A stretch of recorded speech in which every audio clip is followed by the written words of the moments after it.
All right, someone get Isaac McKneely in a Louisville jersey ASAP.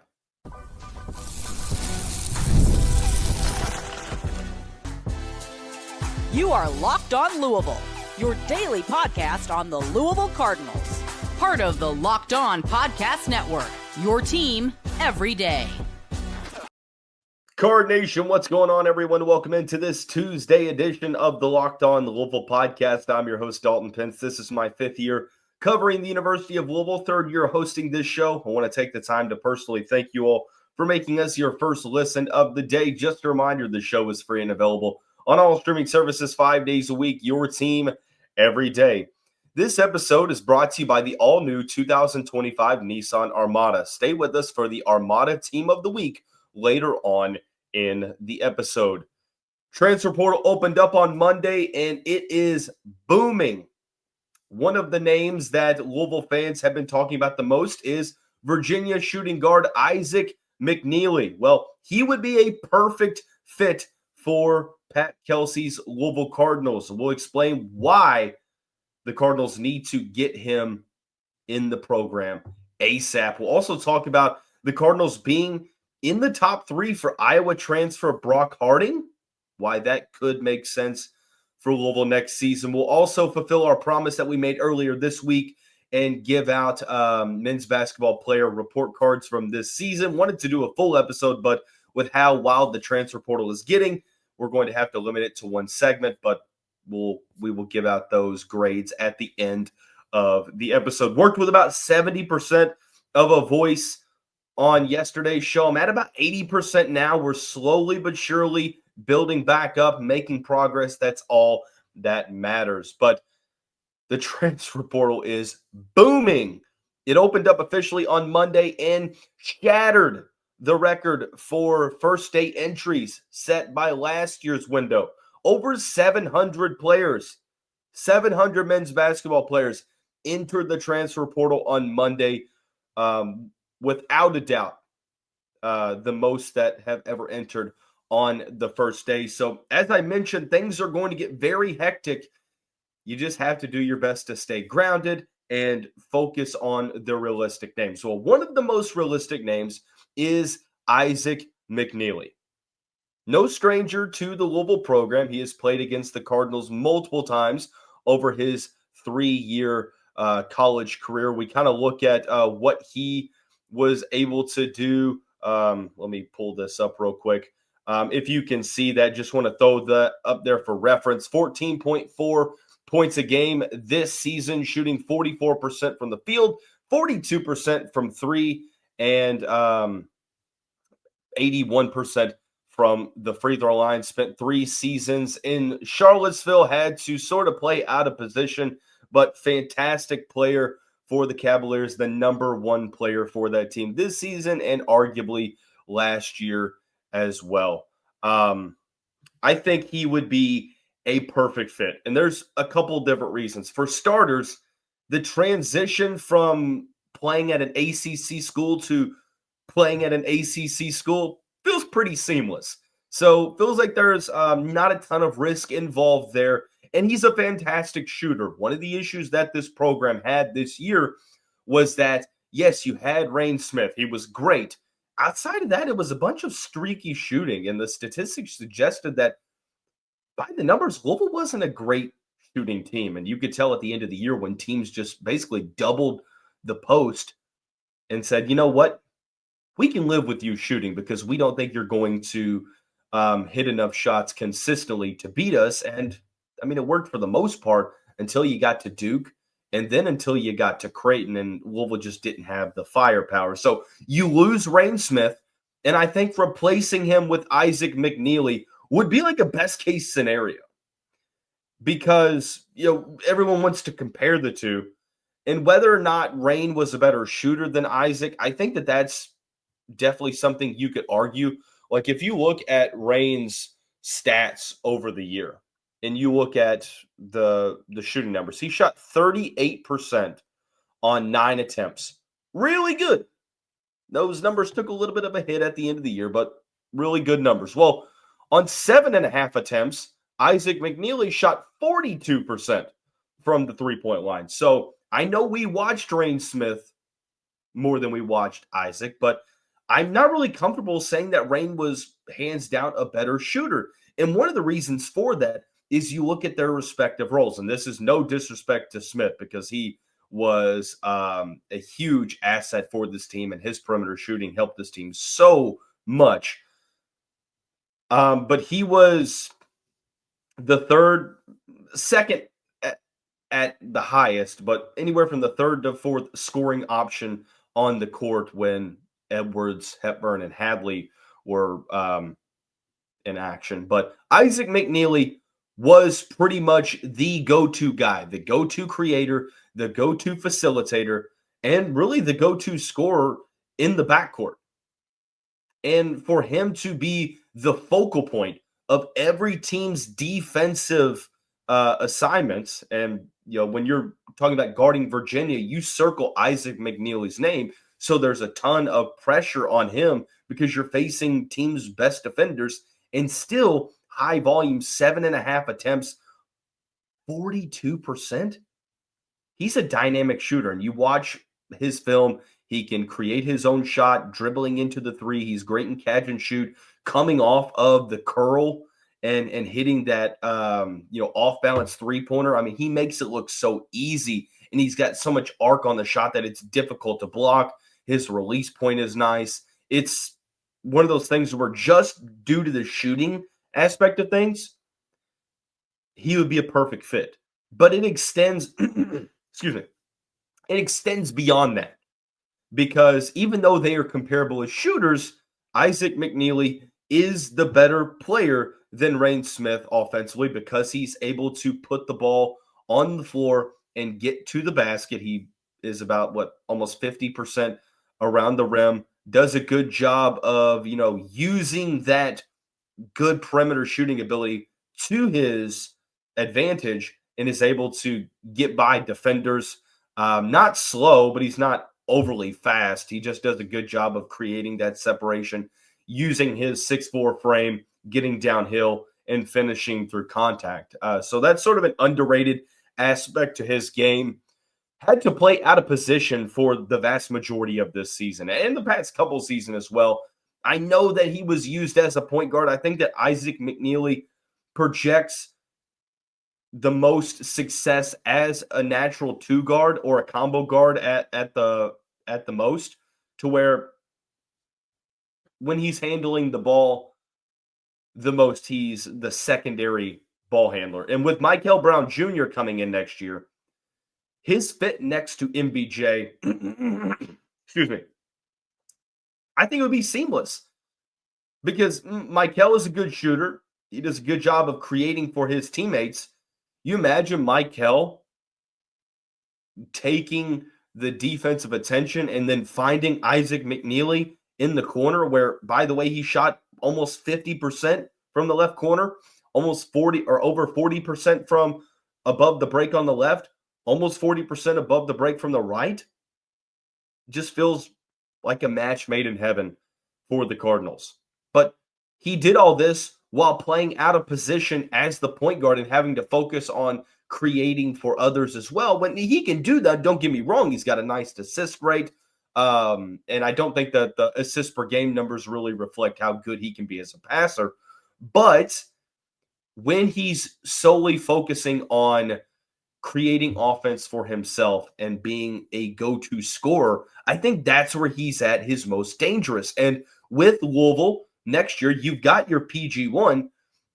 You can allow him to be that 2 guard in this offense, which in a Pat Kelsey system he would flourish. You've seen in this system how you can go in and have your own creativity, have your own freedom. I mean, you saw what Edwards and Hepburn and Hadley and Rain Smith, they all had the freedom to operate their own respective offensive identities. And it was awesome to watch. Louisville scored a ton of points. And McKneely has familiarity with watching Louisville play. He's seen it up front. Louisville beat Virginia 2 times by double digits. So it's like, what better way to prove that our system will work for you than you getting blown out by us 2 times last year? And by the way, that's not where the familiarity stops. Like McKneely was close to choosing Louisville in high school. Now he ended up choosing Virginia. Prospect out of West Virginia, almost committed to Chris Mack, but decided to go to Tony Bennett. Louisville was right there in that group of finalists. So the hope is that you can go out there and really compete in this recruitment, because it seems like right now, according to a good amount of people, it's either Louisville, West Virginia, North Carolina, or going back to Virginia. Right now, West Virginia doesn't have a coach. Ryan Odom, I think he's a really good coach from VCU, but do you really want to use your final season of college basketball to go in and maybe make the tournament, maybe not? First year of a head coach. North Carolina, yes, they can put talent on the court, but they've been underperforming since they made that random Cinderella run in 2022. So it feels like Louisville would be the most obvious choice. Of course, there are things beyond that, but from a basketball standpoint, I mean, it feels like Louisville would be the most appropriate choice, where he could come in and show off his skill set, try to put some film on the table for NBA draft scouts, and have an ability to go to the NCAA tournament as well next year with a fan base with one of the best fan bases in college basketball in a state-of-the-art college basketball arena. So maybe I'm hyping it up too much. Maybe I'm looking through my red tinted glasses too much. I don't care. Isaac McKneely would be a perfect fit for Louisville. Maybe more importantly, Louisville feels like it would be the perfect destination for Isaac McKneely. We'll see how things ultimately end up going coming up soon. But there is another player that Louisville has been linked to. Well, there's been multiple, but in terms of list cuts, the Cardinals made a top 3 for an Iowa transfer. This recruitment, I feel like fans are sort of on the fence about. We'll give our take when we come back on this Tuesday edition of the Locked On Louisville podcast.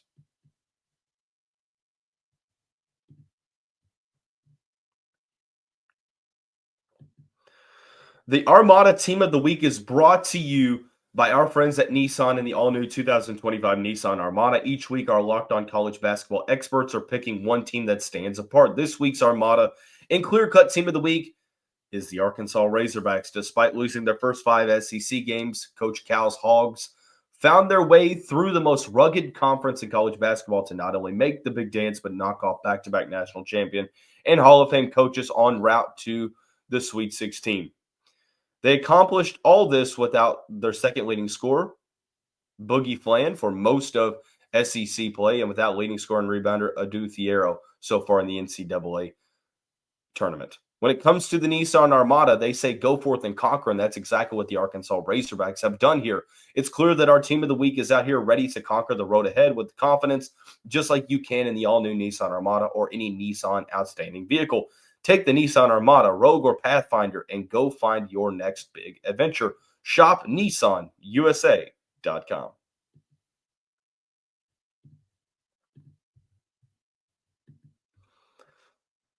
Card Nation, I want to take the time again to thank you all for making us your first listen of the day.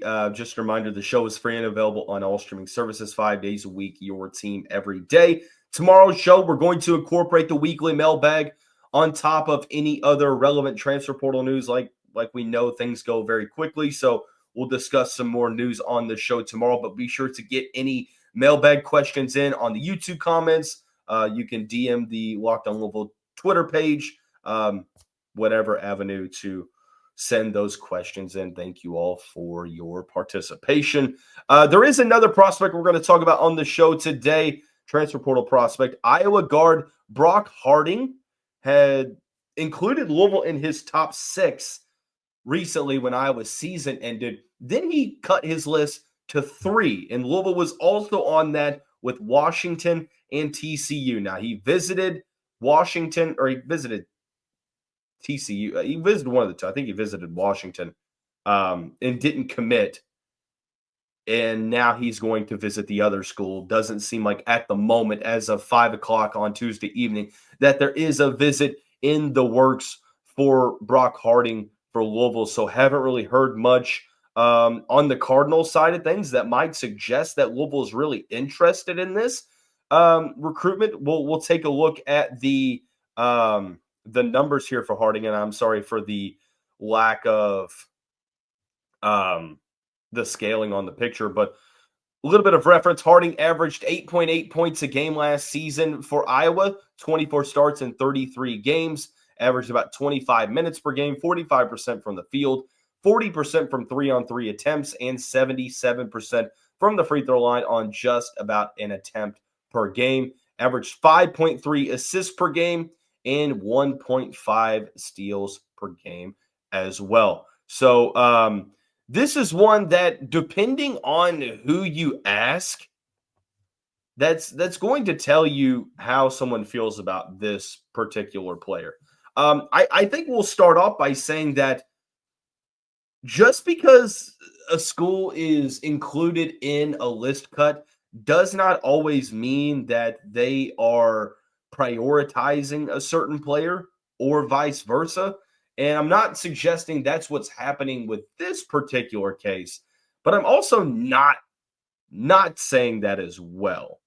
Because it seems like we just haven't heard much from Louisville side of things. And usually when the Cardinals are really involved with the recruitment, you're going to see visits get scheduled.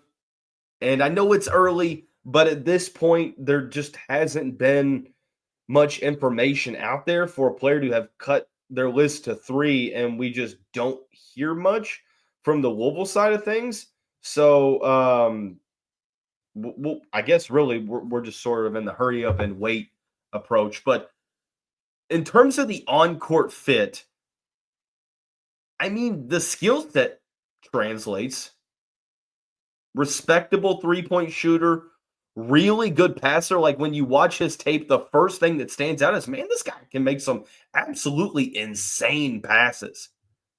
Like there's one where he had he was going to his left and he just kind of flicked the ball with his left hand and found his big man under the basket.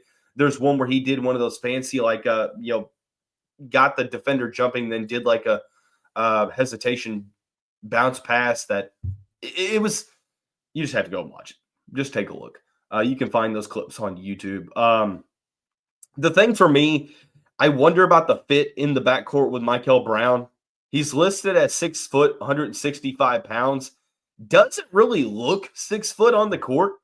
Like if he's 6 foot, man, he just seems a little shorter. But nothing against the short kings out there. Look, I'm sub 6 foot myself. I'm 5'10". So I'm not saying anything. He's probably taller than I am. That's probably, I would look pretty short on the court next to some of these guys. But if you're looking for a backcourt that's trying to compete for a potential national championship, do you think that he could be starting level guy for your team next season alongside Mikel Brown? And I think that it depends on the role. Like if you're asking me, would you bring him in as a starter? I would say perhaps not. I think that I would rather have Isaac McKneely or a couple of different options. But if he is a guy coming off the bench, I'm like, oh, hold on now. Now he might be cooking because you've got a really good passer, a guy that can get his own. He's a solid competitor, continuing to improve, has 2 years of college eligibility remaining, so you could have him for multiple seasons.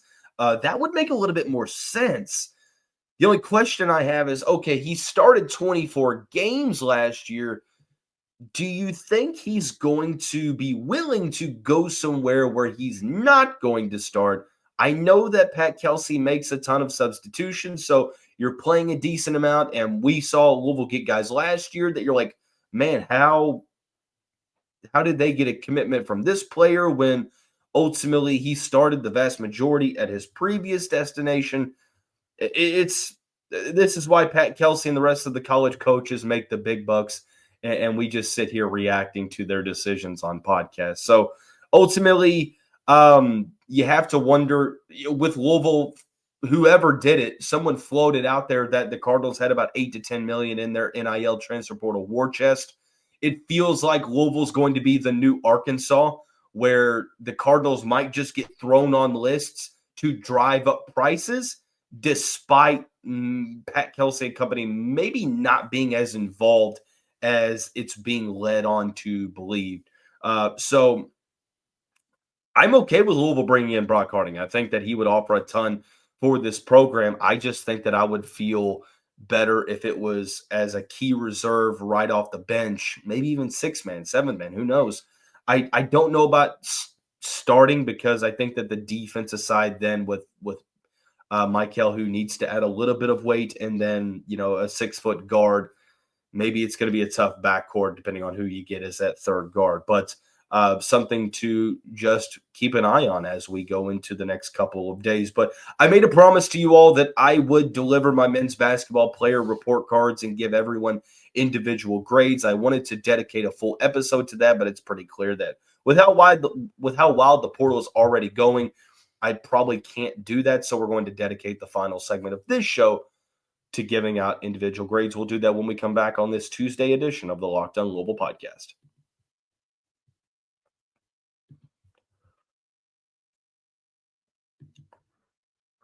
Get the supplies you need from the site made for the skilled trades. That's SupplyHouse. Whether you're into plumbing, HVAC, or electrical work, SupplyHouse is the reliable way to order products online. Their easy-to-use website is packed with helpful resources and the latest product info to help get the job done right. Plus, with a complete inventory of over 200,000 parts from 400-plus top brands, you'll find exactly what you need delivered fast from coast to coast. Need help with an order? SupplyHouse offers expert support and industry-leading services, so you'll always talk to a real person. And for the trade pros looking for an extra edge, their free Trade Master program offers exclusive perks like dedicated phone lines, free shipping, discounts on every order, and much more. Join the Trade Master program today at supplyhouse.com/TM and start ordering plumbing, HVAC, and electrical supplies with just a few clicks. Use the promo code SH5 for $5% off your first order. That's on supplyhouse.com.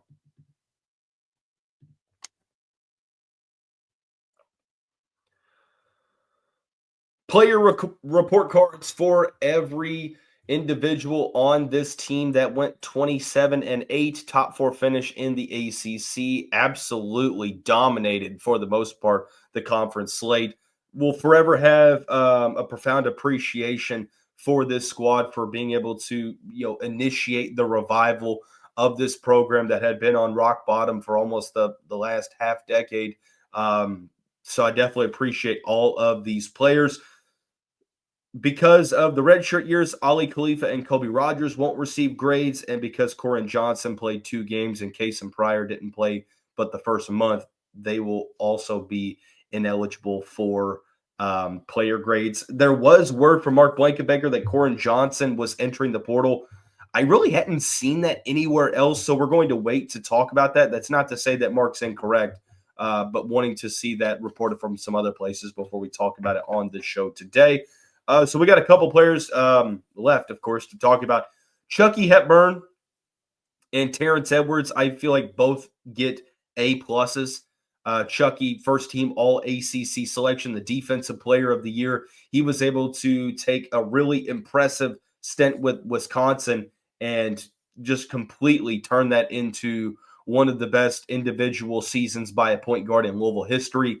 The workload that he had to shoulder, the responsibility that he was burdened with every single game, and being able to be the Louisville, the top scorer for the most part, the number 1 scoring option and the number 1 point of attack defender. I thought he was absolutely fantastic this season. The same goes for Terrence Edwards. I think A+ might be a little bit too rich for some people, but context and expectations are included in these grades. And even when Chucky went down, I feel like Terrence was just a do-it-all type guy, especially in ACC play. He started out kind of slow, but once he was able to find his footing, really good off the dribble, solid three-point shooter, solid backup point guard, and also pretty underrated defender too. So he is the 1B to Chucky Hepburn's 1A, and what he was able to accomplish on the court as the reigning Sun Belt Player of the Year. I thought he was absolutely fantastic. He officially led Louisville in scoring 16.1 points per game. So really awesome to see what he was able to do. Rain Smith and Javon Hadley both get A's from me. The only reason Rain Smith was not an A+ was because I think defensively he struggled a little bit in certain games, but was a breath of fresh air in the perimeter shooting category. One of the best shooters in the country, averaging 13.1 points per game. I felt like originally was going to be a rotational player off the bench, and then when Corin went down, he sort of had to step up, and he was absolutely a flamethrower from three-point land. And, I mean, definitely something that Louisville needed with the lack of three-point shooting on the roster. Javon Hadley, sort of in the same category. There were some games where he didn't play the greatest, but 12.2 points a game, 7.3 rebounds a game as well. Both of those career-high numbers. He shot 38% from three on about 2.5 attempts, 52% from the field. Was a great sort of small ball 4-5 for Louisville. Really good defender, too. Just that ultimate glue guy and sort of Mr. Consistency for the team this year. So really loved the season that Javon Hadley had. And then you have James Scott with a B. The only thing that really doesn't put him in like the A territory is that most of his offense came from dunks and around the rim on fast break. Not really much of a post game, so that's something he's got to work on. But I felt like coming from the College of Charleston, where he was one of the youngest freshmen in the country, he was able to sort of replicate his role to the Louisville side of things. And with no case in prior, he sort of had to be the guy in the front court for the majority of the year, averaging 7 and 6, 76% from the field, averaging 0.9 blocks per game. Wasn't the greatest rim protector, but I felt like he was a pretty decent perimeter defender. So he gets a B. Kenai Roots, I put as a B- considering the expectations. I didn't think he was going to play a ton, but he had to step up when certain players went down. He averaged 3 points and 3 rebounds, but I felt like he got better and better for the most part during the season. Had some games against SMU, had 12 points, had 9 points against Miami, 7 against Boston College. High energy guy off the bench that always played with that tenacity. Went back and forth between a B- and a C+, but just because he kind of had to play more than we previously expected, kept him at that B- line. Needs to just continue to refine that offensive game and on-ball defense. I put Frank, Ansel Amibe, Noah Waterman, and Abubakar Traore all at C's. Frank, it's just hard to grade his season because he was supposed to be the end of the bench type player. He averaged basically 4 minutes a game, appeared in 23 games, averaged less than 0.5 points a game, less than a rebound per game, 25% from the field, but didn't really get much of an opportunity. So the sample size is kind of skewed. So it's just one of those, he was an average addition, more so on the mental side of things. He was a huge presence on the bench and amongst the fan base. So I'm going to keep him at a C here. Noah Waterman and Abubakar Traore both dealt with injuries this year. Abubakar was out for almost 2 months or a month and a half. Noah Waterman dealt with that thumb injury. I felt like both of them, Waterman played really good at the end of the season, but he got passed up sort of due to that thumb injury. You could tell the shot wasn't feeling good, maybe had some confidence issues. I felt like Louisville was expecting more from both of those guys, but injuries kind of derailed things, never really able to find their footing. So with the injuries involved, I'm going to keep things at a C, but they both had some solid moments. Abubakar versus Virginia in Charlottesville and Noah in the ACC tournament. So definitely appreciate all of the guys on this year's team, and we wish them the best of luck next season. That's going to wrap up this Tuesday edition of the show. Everyone have a great day. We'll see you right back here tomorrow.